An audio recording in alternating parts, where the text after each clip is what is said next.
Alright, hello again.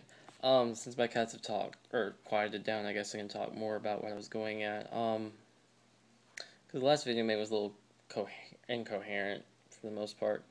Um, it's getting late at night, so I'm really tired, so if I start blaming it, that's why. Um, so, yes, depression. I've got a lot to work through in my life, and I've had it incredibly difficult, and the fact that I'm mostly all alone doesn't really help. So, trying to go through some of the things that I've been going through lately has just really put me over the edge and like made me not want to live and appreciate life for what it is because I'm just stuck in such a delusion about what enjoyment is, what true life should be. So I think the best thing to do is to realize that you can never really judge somebody who's going through this kind of temptation or this kind of struggle because you don't know their life. Ultimately, you don't know what has led them. You don't know what kind of medical problems they have. So I think it's best, like, if you see someone who's contemplating suicide or who has terrible depression or anxiety, just whatever you do, just don't don't judge them. Don't talk to them in any kind of demeaning way. Just uphold them with truth and uphold them with love, like, because you don't know what they're going through, and to think that there's such a stigma about it in our culture is really saddening to me because like our culture likes to glorify things, whether they be good things or bad things, like sexuality, and it doesn't really need to happen, and we don't need to be glorifying like complete health because it's not reality. Because everyone has something that they struggle with, whether it be something that we know about or not, and to think that something is a little bit more accepted than something else when it shouldn't be accepted, period, is really terrifying to me. But that's a discussion for another day. Um, but there's such a stigma against people going through struggle in America, and I think that's so silly because it's by our struggles that we're made better. Like there's such a stigma against grief, especially for men, which is really sad because like if you're going through a terrible time, like you ought to be able to cry and no one should judge you for that. But that's just not the case. I feel like we just need to we need to kind of reverse these gender roles a little bit because it's making people really unhealthy and really conscious and shamed, and that's just that's really sad, is what it is. So, all right, but back to what I was saying. So another thing that came about for all this is when I said, basically I don't want to live anymore. I was talking to my priest, and that I just like I had these constant thoughts that my life is so bad I can't get better. He said, and I told him, like, I talked to another priest about it, and he said that, there's three things: there's faith, hope, and love, and the greatest of these is love. And you really need to love others and try to love yourself, and you really also need to hope, just complete hope. And I told him that, and I was like, look, I haven't had hope, and I just really need hope. And, like, my priest is really good about trying to help me. I feel bad because he kind of, like, he's stretched out a lot, and he can't really, I think, help out as much as he wants to, or be everywhere like he wants to, but he's a great guy, and I couldn't ask for better.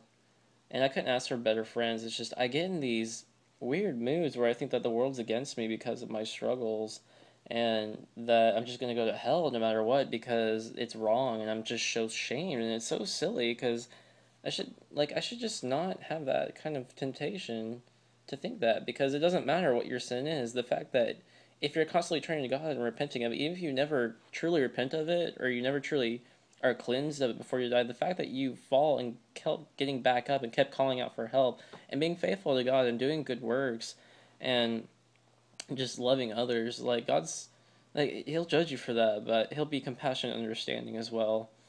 And that leads me to another point, actually. There are just some sins that are temptations, addictions, you're going to carry throughout your life, and it's not going to end, and you can't not force it to end without psychological consequence. And that's part of my problem because I'm dealing with something that doesn't. I don't want to be named. I don't want people on Tumblr freaking out about it. But I'm dealing with a temptation that basically I realize that I can't get rid of in my lifetime, and I just have to struggle through it and just try to love myself regardless and try to help others, you know, and do good in the world, regardless of my own sin. It'll just be something I carry to my grave. And this whole thing is about me learning to live with it and learning to not be shameful, but to realize it's just a product of the fallen world. So, um, some of my friends will probably know what I'm talking about.